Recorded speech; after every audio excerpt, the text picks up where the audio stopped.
For those of you that enjoy our magazine flip-throughs, we're going to be doing part 2 of, what was this again? April 30th, 1983 Circus Magazine. So this is the one, we started this one a little while back anyway. So we left off on this centerfold with, as we said last time, big Steve Perry, little Neal Schon. Yeah. And we had just talked about the fact that when they got to this point, when Frontiers was out, Steve Perry's in charge. Steve Perry's in charge of that band.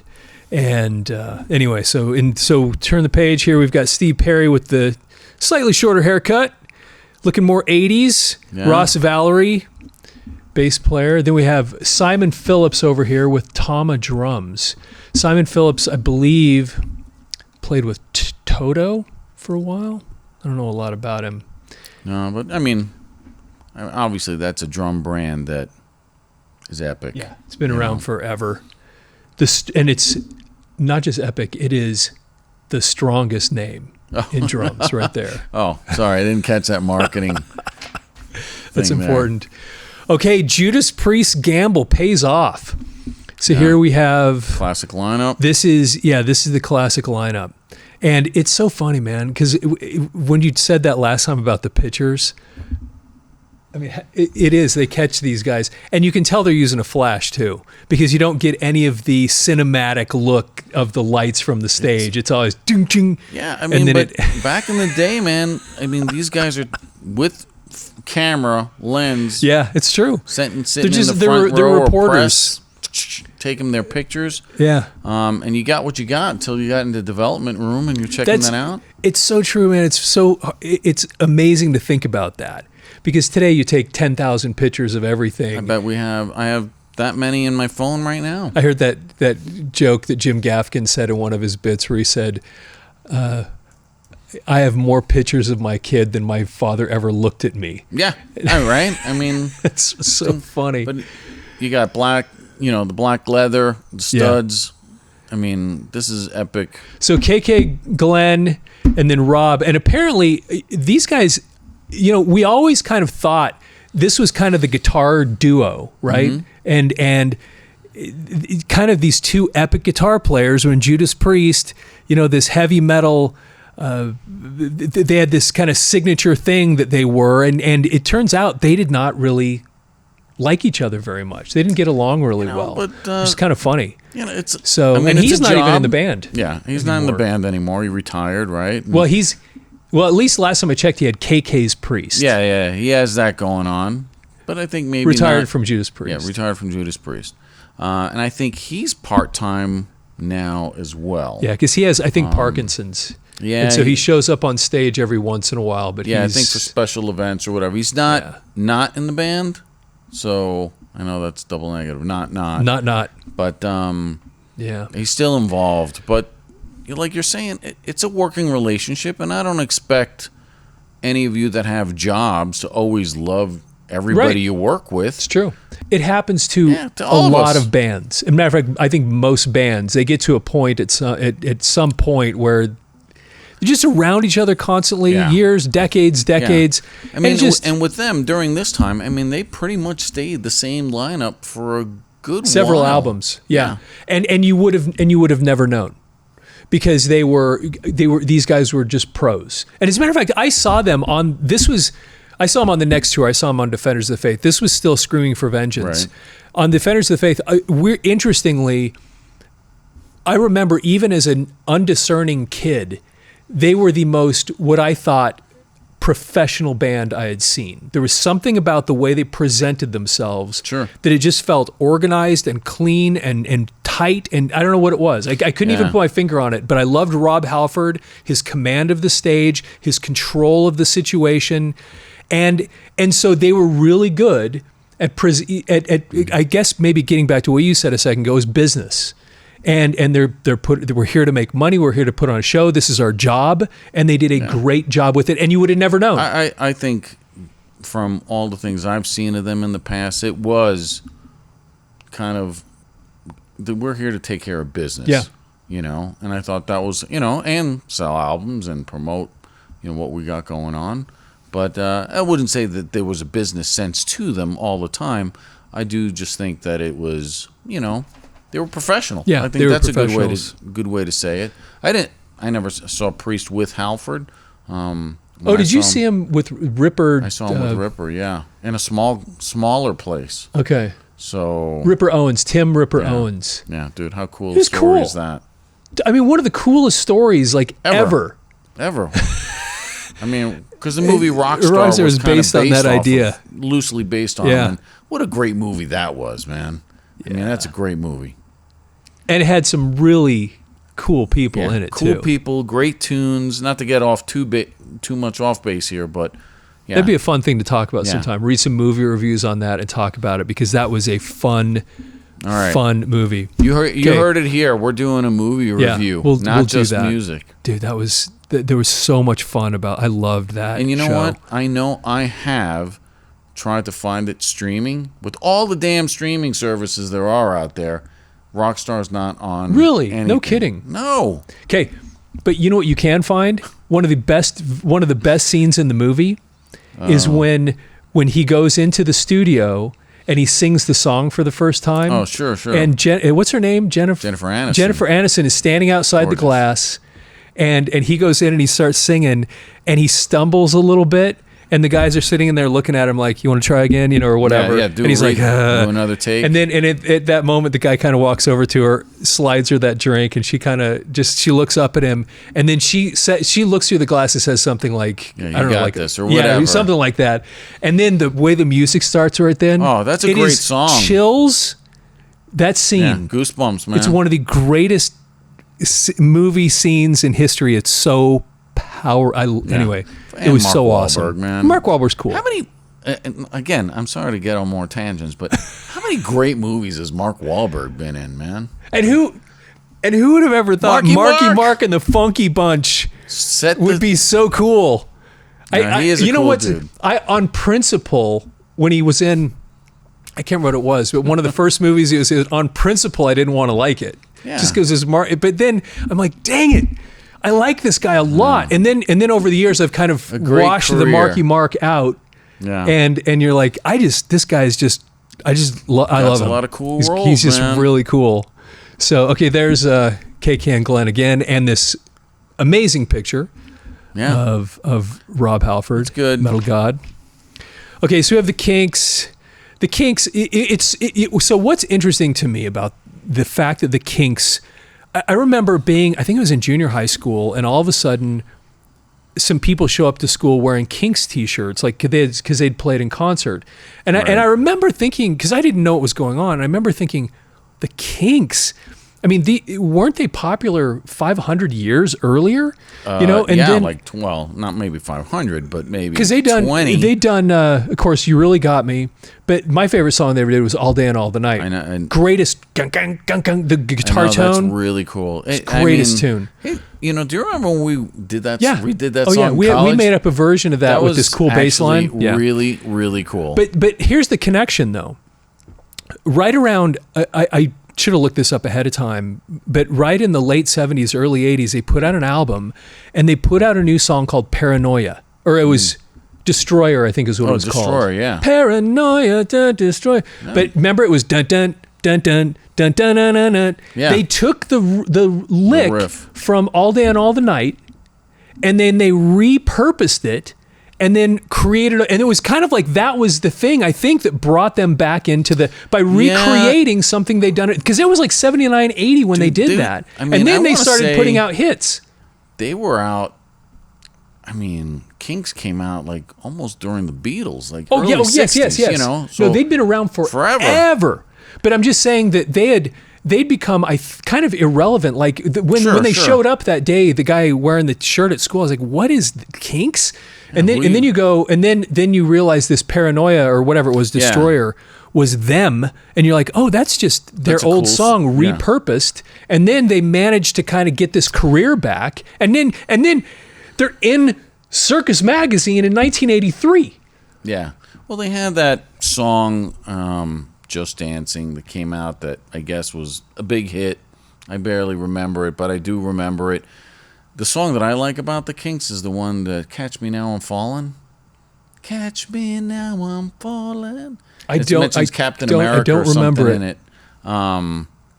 It's a great tune. I probably should, because they were kind of a big deal. But Kinks chronology, 2-decade history. Yeah, I mean, Catch Me Now I'm Falling. So it's got the riff that's like it's like a Rolling Stones riff, like Jumpin' Jack Flash, just kind of repurposed. It's really kind of a cool jam for sure. Catch Me Now I'm Falling. Interesting. That's my Kinks. Yeah, I don't know, man. That's and there's more Kinks. I mean, in what looks to be like a 60s type of look, right? Yeah, there you go. You're going back a little ways with this one. So, and then, anyway, it's just interesting that they managed to, they've got the whole chronology here. We'll have to maybe read that sometime. Because I don't know, like I said, I know some of the early stuff, of course, the stuff that we used to play. And then I remember that other song that came out, but I can't speak really intelligently on them other than that stuff. The Kinks are a band that I think were more influential that we want to, we're an influential band. Obviously, Van Halen doing You Really Got Me, right? Right. So influential enough that you got people playing covers of their cool songs, but not as mainstream as we would want to think here. I mean, obviously they're British, and maybe they were eclipsed by some of the other British bands of the time, Stones, Beatles and stuff, so maybe they didn't get a lot of that airplay or press. But certainly they had their influence. So, it might be good to kind of go through that and kind of see, because I bet there's people out there who are like, the Kinks are a band that I love. And again, like you said a minute ago, incredibly influential. Right. Like they really did. And I think there's a lot of bands that are out there like that. Yeah. Yeah. Their influence is greater than maybe their success. The All Day and All the Night, that song had that. I always kind of thought that song had the punk rock energy. Sure. Years before punk rock did. Sure. And so they kind of brought that raw something, and that was one of their kind of signatures, that they had that ability to do that really early on. So like I said, I can't speak super intelligently about them, but they had some pretty awesome stuff. So here we go. Official products: Ozzy, Floyd, Journey, baseball jerseys, and T-shirts. And of course, there's really Ozzy. Cool. There's Steve Perry. The baseball jersey was the white and then the colored sleeves. And they weren't even long sleeves. They were like 3/4 sleeve. Let me tell you something. I made one of those in home ec class. And no. There's a reason I'm telling you. Because I did one for bonus credit. Bonus credit. So because we would make T-shirts like this. Sure. Then I made a baseball jersey. And why that's relevant to us. Why is that relevant? Is I put an AC/DC decal on iron on. Yeah. Iron on. So when we did iron on. You heard it here. When we did the who the hell knows what an iron on is right now. But when we did the oh my gosh. You would have that little thing where the moms would come to the school and you do your little fashion show with all the clothes you made. Your tie-dye shirt. I wore my AC/DC shirt. I was the only one that had a baseball shirt, AC/DC. I was awesome, man. Rocking. I was in home ec. I was literally rocking home ec. Oh. It was so great. Okay, Sizzlin' Rock LPs. Okay, The Animals, Live at Last. Again, mail order, Priest. Right? Man, look, these. I mean, this is old stuff too. Yeah, this is old stuff. That's an old Priest. Old. I mean, those are old albums. How interesting. Oh, rare import LPs now directly available if you're from Circus Magazine. They're rare imports. That's cool. You know what's so sad about this? I would right now be interested in buying those things. Well, I mean, if I had this magazine today, I would probably just buy all of them. Just because they're cool. And they're not that expensive. Exactly. And but today imports. They'd be $50-$60 right? Probably, but still. But there's some neat stuff in here, man. Stuff that you couldn't find. What made? I guess the question would be for those that didn't know at the time is, what made imports? Stuff that you couldn't get at the record store. So you had somebody that either had somebody go in and almost like bootlegged copies, or you'd have, these record stores that specialize in buying stuff from overseas and bringing them over, which is. That's where you really got those hometown cool guys in your neighborhood record store that got it. And I think that's how, I want to say the guy that started Megaforce Records, Johnny Z, and, you know, that he signed King's X, Ace Frehley, Metallica, of course. That was like his jam. Like that was his thing, is bringing in records. He was like a record store guy, and then started his own label. I actually didn't know that. I don't know where I got that information, but I mean, I have that's it where somewhere. Eddie Trunk started, wasn't it? That was his first gig as an A&R guy. Yeah, sorry, I don't know. Sorry, again, I didn't know where I just got that, but yeah, the guys that specialized with imports and those record store dudes imports, man, were the coolest. That's true. And imports were so cool. I remember just in conversation, the import version of different things would either have different covers, different song lists. And just we're talking or even not America, available, right? If you're in the UK, maybe you were getting an import or something different that we got normal here. But I mean, because we know we got people commenting from all over. That's true. That's actually a really good point. I mean, we have people that comment from. We have a lot of people in England that comment. That'd be interesting to know. If you're watching this in Britain, did you have imports, and where were they imported from? Because that's, I think, where a lot of those things were coming from for us. Well, except for the like Scorpions, that stuff was imported from Germany. Yeah. And then because they had some of the alternative covers that weren't always available here. Right. And so, that'd be interesting. If you don't live in America and you got imports, what was your experience? Things we think about, kind of looking back. Yeah, that's really pretty cool. So is Def Leppard the next Led Zepp? No, they were not even. I couldn't even. That's a weird thing because I can't even put them in the same. They sound so different. One of the things that people, I think, wanted to do. Well, people do this. I got tired of this even as a young person when we go, "Hey, they're the next Beatles," and you're like, "No, they're not. They're the next Led Zeppelin." No, they're not. But it was just kind of a headline kind of thing that people would go after. It's a cheap money grab, man. Yeah. But they liked I think they liked the incorrectly written first word like theirs, like Def and Lead, and then there was something about that. They took that, and then they're this British band, these really young guys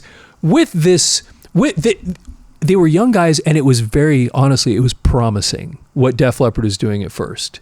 It was really promising because they were rocking. High and Dry? Yeah, I mean, On Through the Night had some great stuff on it. Yeah. High and Dry, my opinion, best thing of everything they ever did. That was it. I love High and Dry. It was great. Everything about it. It was excellent. That is so good. Pyromania, arguably as good as High and Dry, but a little less edgy, and I liked the edgy of High and Dry. They were getting a little more polished. I think I like the heaviness of High and Dry. Yeah. Pyromania obviously has a little more polish to it. It's a great album, catchier. Still. And I mean, how many zillion albums did Pyromania was on the radio, all over MTV? Because they ended up selling like, I don't know, 5, 7, maybe 7 million copies of that thing when all was said and done. And then we waited for Hysteria, which I don't want to get into again because I've talked about that 100 times on this channel. I didn't like Hysteria very much. It was a nice progression for them. There's a lot of people that love the album. I just was like, Anyway, we don't need to get into it. I've talked about this so many times. Waited so long for that. Yeah, but, I mean, that's what I felt. But for them, I mean, this got 4 singles. How did it get? It couldn't have gotten bigger than it did. Pyromania did really, really well. I mean, it was a huge seller. Even this, and the songs that didn't get popular were still good. It was good. It was a really, really good album. So, and there's of course Joe Elliott, Steve Clark, Rick Savage, Rick Savage again. Good. I didn't realize until I don't know. I didn't know this when I was a kid, but he's, that really cool background vocal that you hear, kind of that distinctive sound was Rick Savage, bass player. Kind of like with Van Halen, their distinct voice is Michael Anthony. So here we go again, Joe Elliott, and this is also interesting, these pictures, because one thing that he doesn't have here, especially when you consider that he's on the Pyromania tour, the blonde hair. It's not the blonde hair. It's the British flag T-shirt, or not T-shirt. It was kind of it was a sleeveless thing. Yeah. I had one of those just because everyone in the world had one because anybody of him. that was cool, man. You had one. I know, and I've said this, and I know in something we've done in the past, but Jody Yankowski, I thank you to this day for letting me borrow your British muscle shirt in high school. Dude, much love. That's for sure. awesome, she man. was awesome, and and she was huge into Def Leppard. Loved her. She was great, and I was like, man, it takes balls for me to just even ask. But I was like, do you mind? I think, and it was for like Halloween or something. That's great, man. But I love it. I can't thank her enough to this day, man. I mean, that's how deep, dude. That is those deep. Context. This context 70, 80 years goes, later, and you're remembering. Yeah, 70 years later. I will thank her till I think the day of that, because I That's thought great. It was like the coolest thing for me to be like, I'm rocking like Def Leppard right now. That shirt, having one of those things was the cool at that moment. That was the coolest thing. Bought one myself, but I don't know. Back in the day, I'm like broke, borrowing money from my parents or something. That's pretty funny. Okay, so we have giant full color posters. Look at some of these people on here. So there's Beatles. Does that say just Zepp? Yeah. That's hilarious. Ooh. Jim Morrison. Tom Selleck. Magnum PI. That's great. Linda Belcher Tom would be proud. She has that on. Plant and Page. Hendrix, Jim Morrison, Doors. Yeah, so this is Led Zeppelin. This is some old school stuff, which is pretty interesting, man, because again, going back to how else do you get stuff? Well, that's true. Had the mail order, and sometimes some poster stores would have some cool stuff, but it also is interesting to me, and they don't maybe they specifically $3.50 that here we were in '83, and the things that they were selling posters of were the Doors and Led Zeppelin, Beatles, and it's and Tom Selleck. But it's interesting because it does show the power of Magnum PI. That's true. It shows that classic rock was still resonating in the 80s. Do you remember the King Biscuit Flower Hour?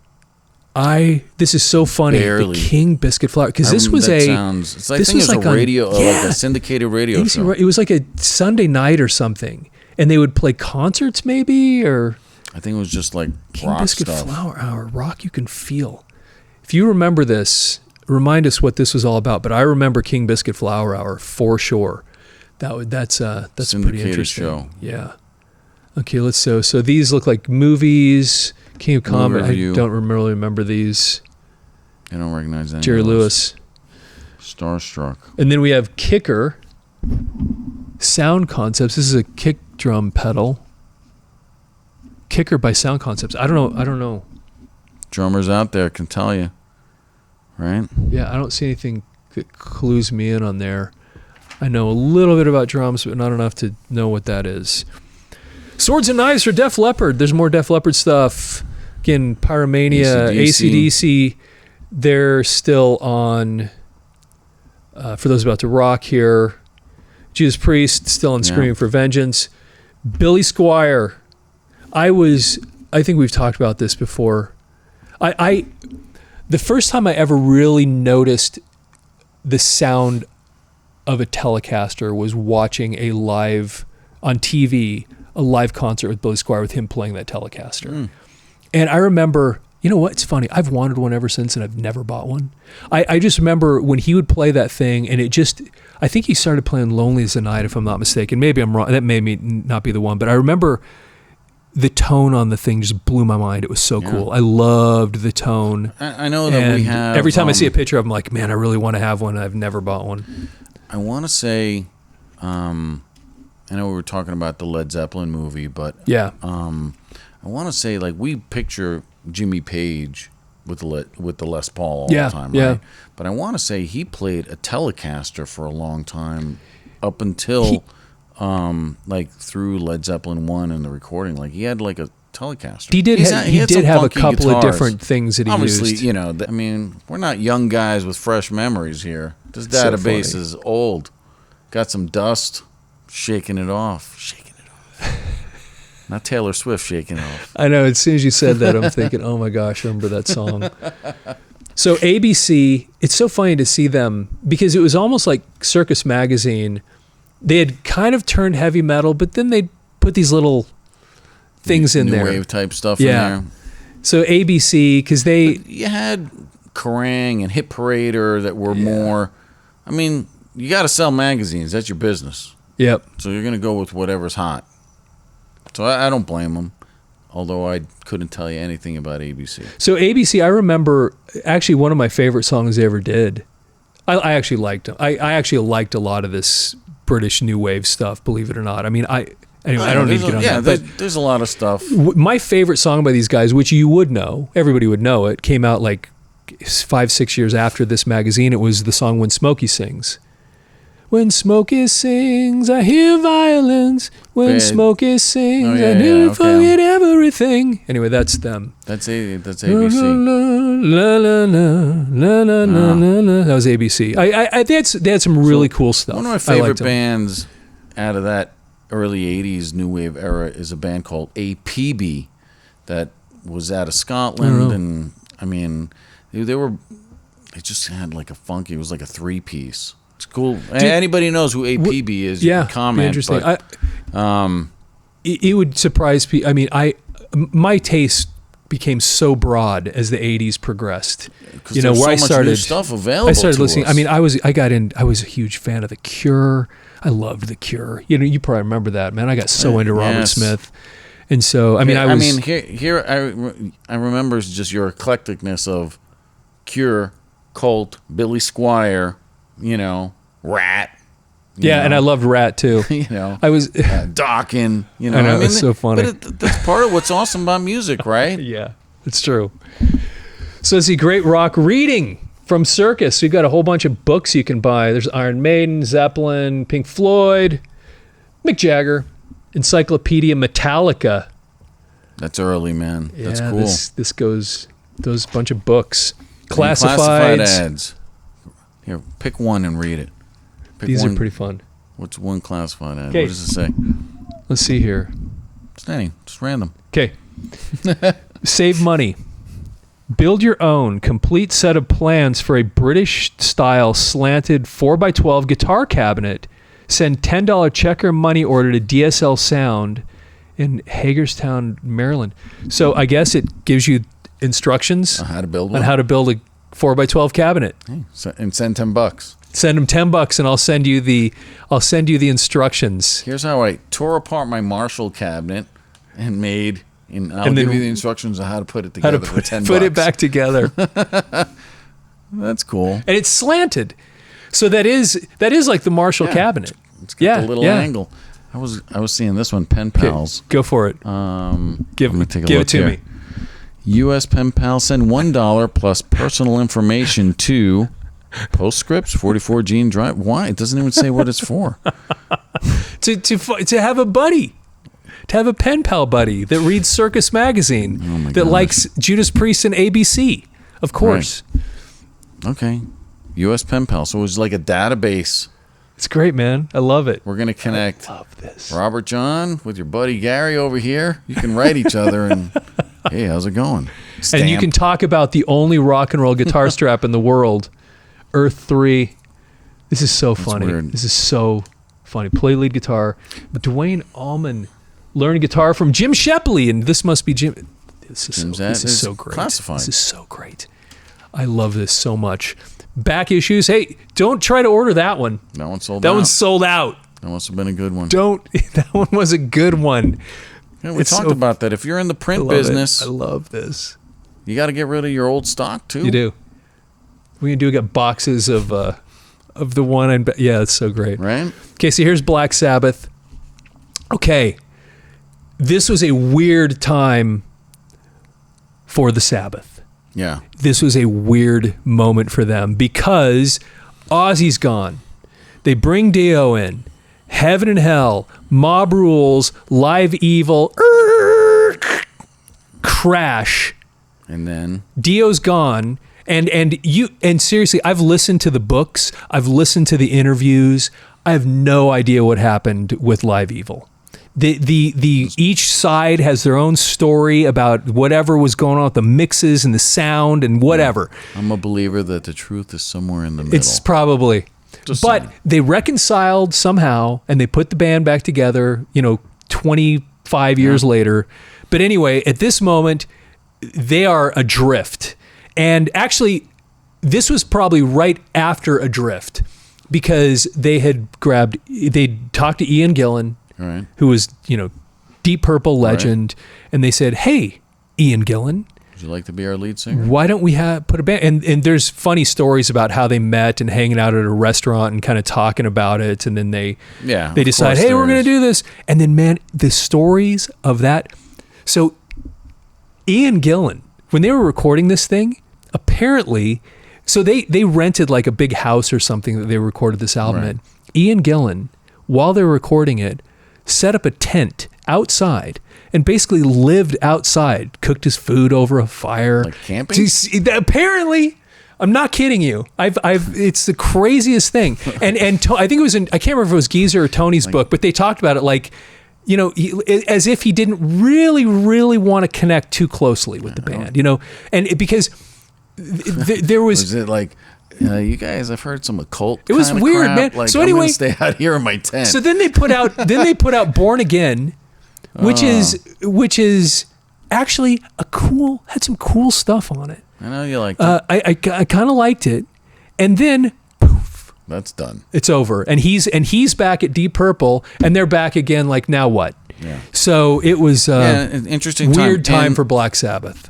I don't know if you saw, like last week, the original Black Sabbath lineup just announced. Somebody on the channel messaged me about it. I can't remember who it was. Yeah, and thank you. The original Black Sabbath lineup with Ozzy. Final show is coming out this summer in their hometown outside of Birmingham, someplace. Okay, here's the question. It's totally awesome. Question number 1, and maybe the only question. Okay. Do we really believe it? That it's the last show? Okay. Yeah, I kind of do. Now it probably is, because apparently Ozzy's really really Dude, bad. These guys are old, man. But man, how many? Okay, Ozzy has been playing his last show now for I know 30 years. How many bands have said that? Motley Crue played their last show, and they promised. They promised. Motley Crue, I can hold against them. They promised. Man, they signed documents. I mean, they were crazy. How there is no way we will never. And what I don't care. I mean, whatever. Yeah. But it did disappoint me a little bit. Like, guys, are you serious? I mean, you promised. I really do feel like this is it. They're getting older. And they have Bill Ward. They have Bill Ward, which hasn't played with them in a long time. For a long time. So that's why I'm saying this is kind of like the last hurrah. Do you know that Tony Iommi used to light Bill Ward on fire? No. But if anybody wants to comp some tickets from England, I'm down. Yeah, I would. Got my passport. So I went and saw. See, this is why I make this comment, because when Black Sabbath did their final tour, the 13. Yeah, I went. That was their final tour. I was upset that Bill Ward wasn't there, because I love Bill Ward. But I was kind of like, well, they're done, and now they're. And see, this is why I say that. It's just one because show. Because it's always. It's I know it's just one show, but there's always this. You guys, man, it's so silly. This. Okay, so here we go. How many of you are pissed with we're done, last show, and then they do another one? I think the Stones have been on like 10. So is the Who. I think it all started. Didn't it really start with the Doobie Brothers back in like 80? I remember them. We're gonna final tour, and then they just. I don't know. It just a lot of bands just seem to do that. Yeah, it's so ridiculous. End of the road. I don't know, man. Like now they got those avatars, and what the hell is that? I know that's just weird.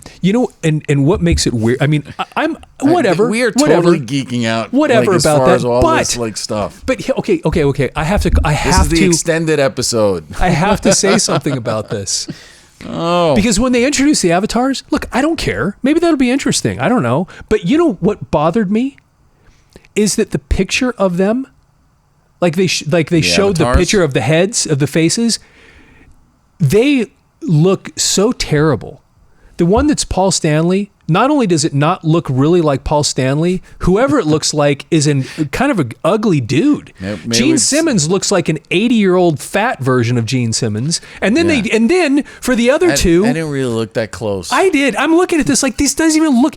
You should try to make it look like the original guys in '75. That's what you should try to do when they were cool looking. That's what you need to do. But instead, they don't even look like them. They look weird. Anyway, that they are avatars. I understand. Dude, but here's the thing, man. Look. For some of the marketing stuff I've done for other parts of my business, there are programs online that can create 3D models of you, that you can make you look like, put yourself in any scenario. I've done this with me, and it looks just like me in every type of character. And Kiss can't make avatars that look like them in their prime. I mean, it just,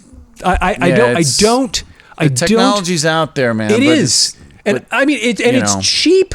It's not just that it's out there. It's cheap. It's easy to use. I use it. I would have loved, I mean, my opinion on it is the characters are strong enough. You've already set the precedent by having Eric Singer be Peter Criss. You have Tommy Thayer living everybody's freaking dream to be an Ace Frehley on stage with Paul and Gene. I'm just saying, you're living the life, bro. Yeah. Anyway, yes. You got Tommy Thayer, right, doing that, and on top of that, he's dressed up as Ace.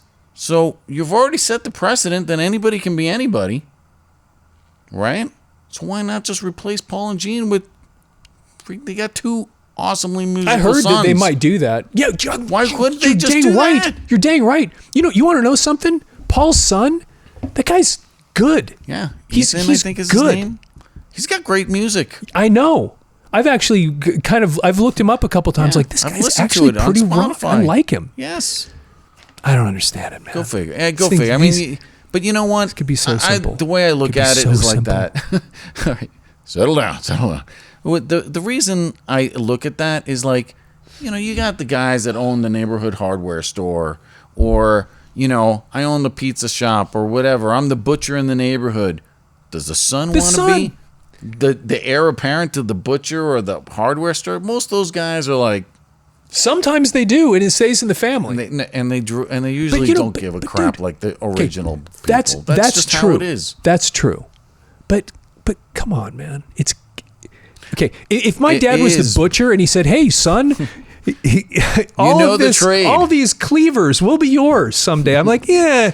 But if my dad was a rock star and says, "Hey, how would you like to?" I mean, for heaven's sake, Wolfgang Van Halen goes in, and he's owns great. It's a little bit different. I think it's a little bit different. Kiss has got this whole like catalog. That's true. Okay, I take back what I've said about this. It's a good point that they could do it, but it doesn't have to be them. Little different. It doesn't have to be them.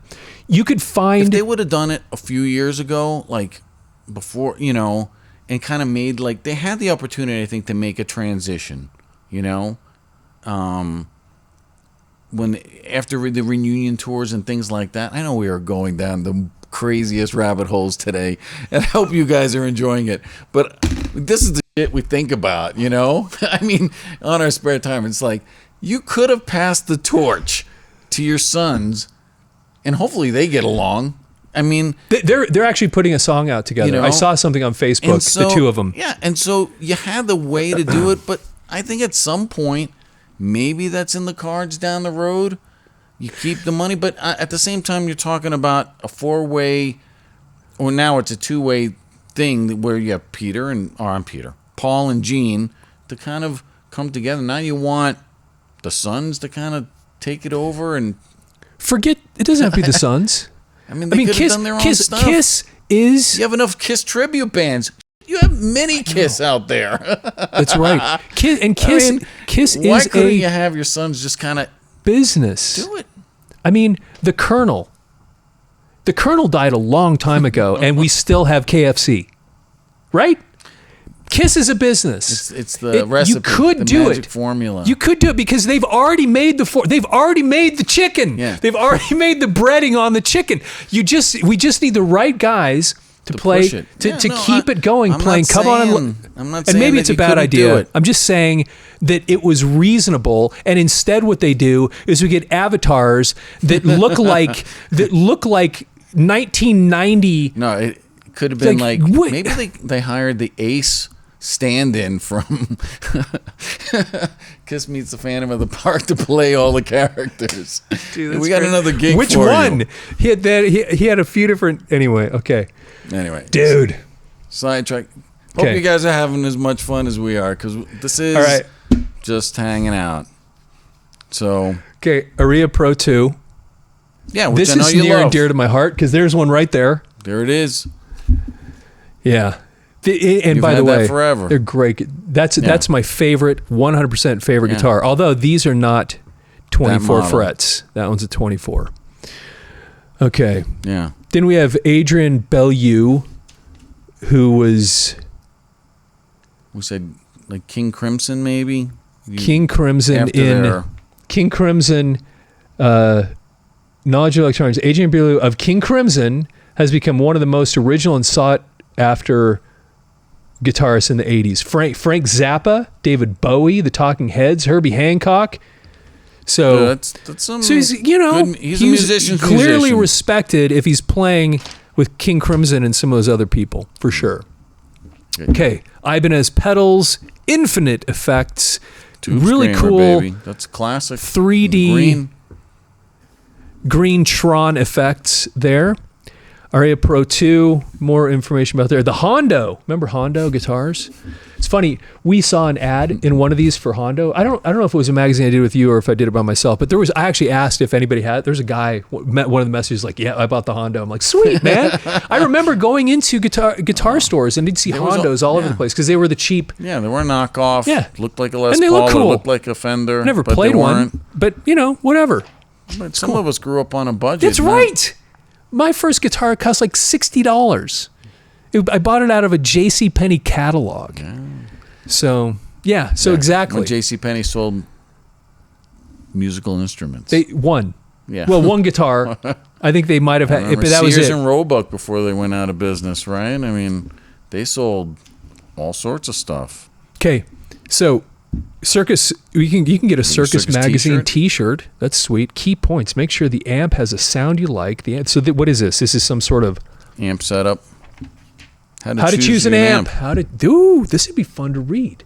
All right. How to choose an amp in 1983. That would be interesting. Okay, Keith Richards. I did see we passed a Mesa Boogie. Oh, did we pass that? I mean, that's I think page. Oh, is it back a ways? No, just another page. No, maybe two. Well, you know what? Yeah, that's just a brand that's around. Mesa had some back then. Had some pretty cool stuff. Yeah. It was they really did. High end. Yeah, it was good. As I recall, there was one that had like modules you could pull out that had different tubes or something. They were pretty neat. I think that was Mesa Boogie. Yeah, head of the curve for sure. Yeah. Keith Richards, Open G tuning. So I have to admit, I love Keith Richards. I think he is one of the greats. Just in his perfect imperfection. I don't know. I've explained this to people before, but there's just something about the way he plays. It's just beautiful. I love Keith Richards. Okay, so what do we have here? Carvin, Octave Graphic Equalizer, Korg.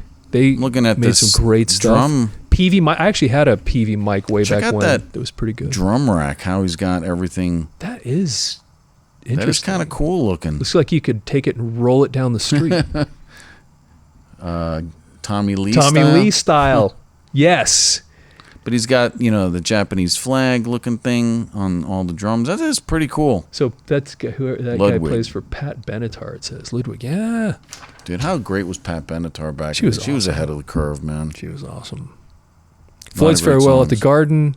Plant Kisses Cashmere Goodbye. And then there's they always have the one picture with Lou O'Neill Jr. in it, with Yoko Ono in that case.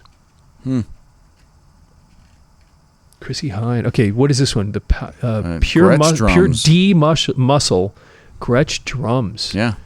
Dude, that's what Matt Ford played. It's a buddy of ours. Did he have Gretsch drums? I want to say he did. He had Gretsch something. Yeah. I thought he had Gretsch drums. You might be right about that. I don't Matt, remember. I know you're watching. Yeah, I'm sure he's watching. He has no time for us. Oh, dude, he's going to have plenty of time. He's retiring. I think he's retiring. At the end of the month, lucky yeah. I'm going to just say. So he'll be able to just sit around and watch our videos videos all day. It's like I spent plenty of time with you guys bantering this way. Yeah, we don't need any more of that. Yep. That's why he moved to Memorex. Texas. And Memorex. I love this slogan, man. Is it live? Or is it Memorex? Yeah, because they were the guys that did the guy sitting in the chair, right? Yeah. Memorex did. Yeah. How many Memorex tapes did you have? I had tons. I think I still have tons of them. High Bias 2.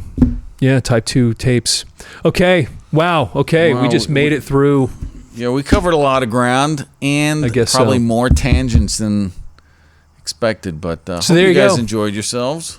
April 30th. I know I laughed a bunch. So, okay.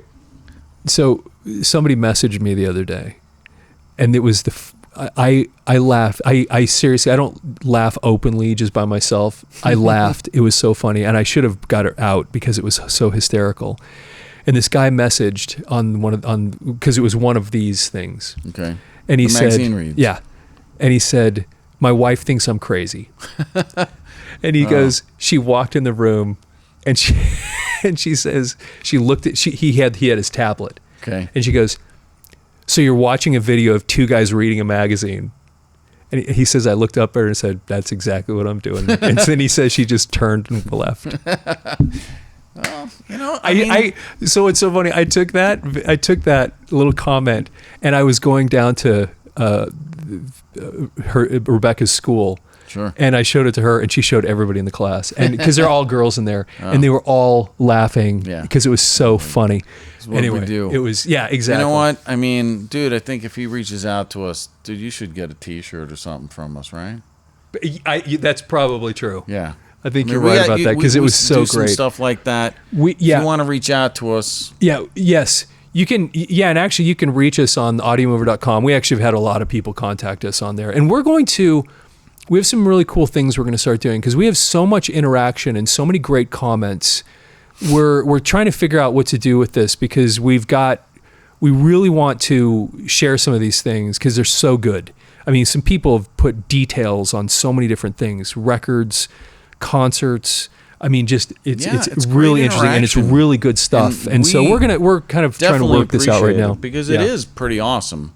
The interaction, not just to us or sharing, when we've said different things, but I think it's also just the interaction between some of you guys, the fans of some of these bands or topics or whatever it is that we're covering, because it's a trip down memory lane, and in a way it's just awesome. And passionate, right? You're getting fired up there for a little bit. Kiss, freaking. Yeah, exactly. Right? So anyway, well, hey, thank you again for watching the video. We appreciate it. Please, if you're not following the channel already, please follow it. And if you want to help us out at all, one of the best ways to do it right this second is if you find any videos that you particularly like, share them with people. If you have a Facebook account or Instagram or Twitter or who knows what. Or just people that friends you can email it to. Just go up there, copy the link, send it to some people so that more people can see this stuff. And then, because we're trying to grow the channel, we have a lot of really cool things planned for what we're going to do with this. Because there's so much cool stuff happening and so many people interested in this, and we're gonna do some really cool stuff with this. So anyway, so please follow the channel, share it with people. Like the video, and as always, leave your comments. Appreciate you all. Thoughts, we really do. And so with that, have yourself a fantastic day.